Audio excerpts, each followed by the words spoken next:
Tsy namaly ny momba ny diany filohatany Dibay ny kolonel Rampanarivo. Tsy namaly ny fanontanian'ny mpanao gazety momba ny diany filoham-panjakana tany Dibay ny kolonel Rampanarivo nandritra ny fametrahana vaty fehizoro ny station water free teny Amoronakona. Io station io moa dia station enti manampy any Mandroseza amin'ny famatsiana rano any Antananarivo renivohitra. Andriamatoa Paul Rabary moa dia nilaza mazava manoloanany ny zava-misy eto amin'ny firenena ka hoy izy hoe sabotra sy hita fa tsy zakany atidohan'ny malagasy ilay toerana filoham-pirenena.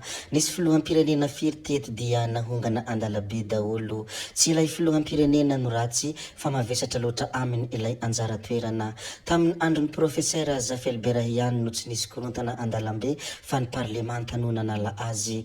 Ho an'ny fireneko dia ny régime parlementaire no mety. Ny ahafahan'ny vahoaka manapaka izay tiany nefa dia tsy fitsapan-kevim-bahoaka intsony fa fifidianana lalam-panorenana. Io no isan'ny nambaran'ny Paul Rabary ilay filohan'ny antoko politika ny fireneko manoloana ny zava-misy eto an-tanindrazana. Malalaka ny fanehoan-kevitra amin'izao fotoana izao hoy Père Prospère.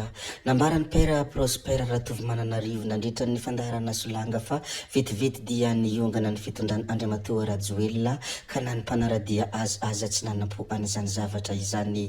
Efa niotrika ela ny fandavana sy fanekena ny fitondrany Rajoelina nefa nanao tsintsinina ny vahoaka hoy izy. No hamafisiny fa malalaka ny fanehoan-kevitra amin'izao fotoana izao fa tsy tahaka ny teo aloha nampitandremany olona aza ny Père Prospère hoe sao dia gagazo ianao amin'ity fanakianana ataonao ity fa voaingana loatra ny ferika tsy tokony hody eto Rajoelina ary mila alamina tsara ny fikonan-doham-pirenena fa toa misavoritaka hoe hatramin'ny nambarany nandritra ny fivahinianany tao anatin'ny fandaharana solanga. Nambarany ihany koa fa président isaky ny faritany no heverin'ny Père Prospère fa mety eto amintsika. Mila mangarahara ny fivoahan'ny filoham-panjakana mankany ivelany ary mila jerena ihany koa ny momba any ireo mpiasan'ny sodiaty.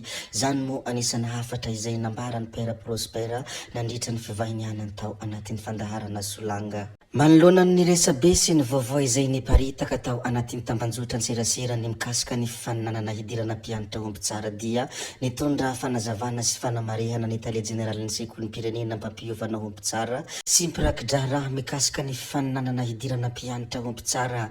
Nitondra fanazavana ny mikasika ireo vaovao miparitaka sy miely mo izy ary nitondra ny fanamarehana ny mikasika an'izay vaovao ny ely tao anatin'ny tambanjotra serasera izay.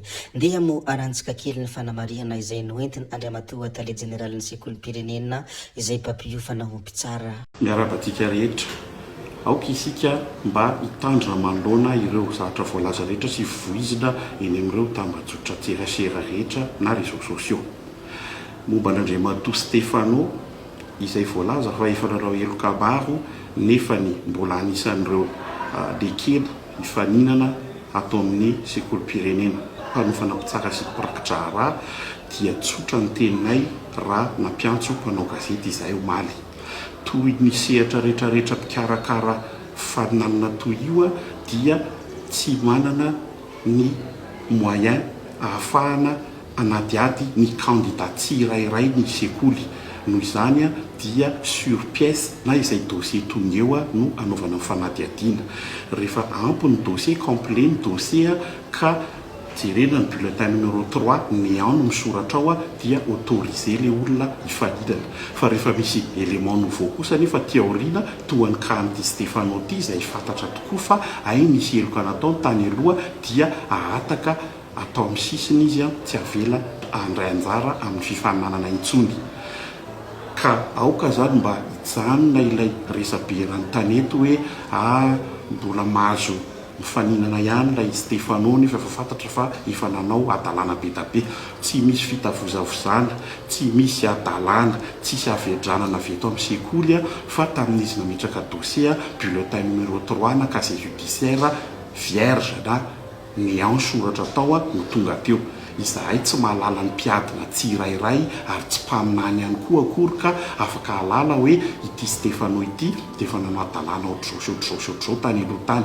Ny hany mba tiana tsipihana kosa angamba ho antsika malagasy mpiray tanindrazana rehetrarehetra dia hoe aoka rehefa mba misy zavatra hita toy ireny dia mba mampilaza ny tompona andraikitra dia ny tompona andraikitra rehefa avy eo no mijery izay zavatra tokony atao rehetrarehetra ny fepetra tokony ho raisina fa tsy hoe isaka mahita zavatra isika dia tonga dia any amin'ny tambajotra serasera any amin'ireo réseau sociaux rehetrarehetra. Sery vitanana malao tompoko any tsy tokony aminona vatotra koa, zavatra tsy nisy dikany akory ny resaka Stefano io a, raha ny tenin'ny tompona andraikitra fotsiny hoe ity olona voafisoratra ato amin'ny mpandray anjara ity tohatra misy zavatra momba an'izao ka sao dia tokony hojerena akaiky, dia nijery akaiky zahay a, dia hitanay le izy a tsy adalako ny eto amin'izay kory mbola amela ny olona toy izany hifaninana.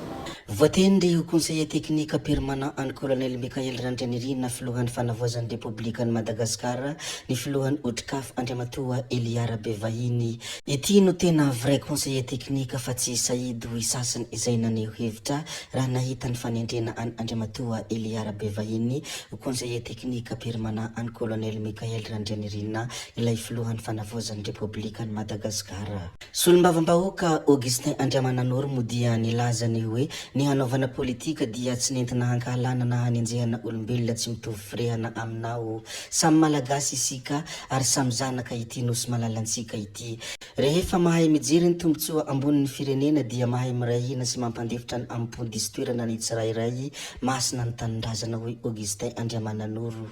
Ekena tsy misy diso tokoa izany fanehoan-kevitra izany fa na zany na tsy zany dia tsy adininay ireny setrasetra sy rehareha ireny mbola ianareo teo amin'ny fahefana hoy ny sasany izay naneho hevitra raha nahita ny fanambarana izay nataon'ny solombavambahoaka Augustin Andriamananoro ity. Zay moa ny mikasika aniny solombavambahoaka Irmara iny fandeha risika iresaka kely indray ny mikasika ny trangana lozandry famoivizana. Olona iray no maty ny lozandry famoivizana tany Ampefy. Ny trangana lozandry famoivizana mahatsiravina ny omaly teny Moratsiazo Ampefy district ny Soavinandriana Itasy. Fiara nitondra olona telo ny harandoza ka ny iray tamin'izy ireo no maty tsy tradrano. Vokatry ny fandehanana mafy no antony nahatonga ny loza ary potika tanteraka ilay fiara satria nifatratra tamin'ny trano teo amoron-dalana. Ho faranantsika tanteraka moa ity video anankiray ity ry tompoko vavy sy tompoko lahy koa dia ny hamaramparanansika azy moa dia hizara indray ny sary mahafinaritra. Ny sary izay ho zaraintsika moa dia sary ny solombavambahoaka Maître Hanitra no sady ministra miandraikitra ny fanavozana. Ny omaly sy ny afakomaly moa dia anisan'ny sary izay namagitra ity ministra ity sady solombavambahoaka ny tima ity sary izay zaraiko aminareo ity. Mahafinaritra izy ity ka izany indrindra no antony izarako izany amintsika rehetra. Zay ihany koa no namarana ny videontsika ry tompoko vavy sy tompoko lahy koa dia mankasitraka anareo na vitanay anao hatramin'ny farany ary mbola manentana anareo foana ny mbola hanaraka ny video manaraka izay alatsaka iato misesisesy. Zay fa tsy halavenay ny resaka hametra veloma izahay veloma vetivety amin'ny manaraka indray no manao ny misimisy veloma ry tompoko lahy veloma tompoko vavy.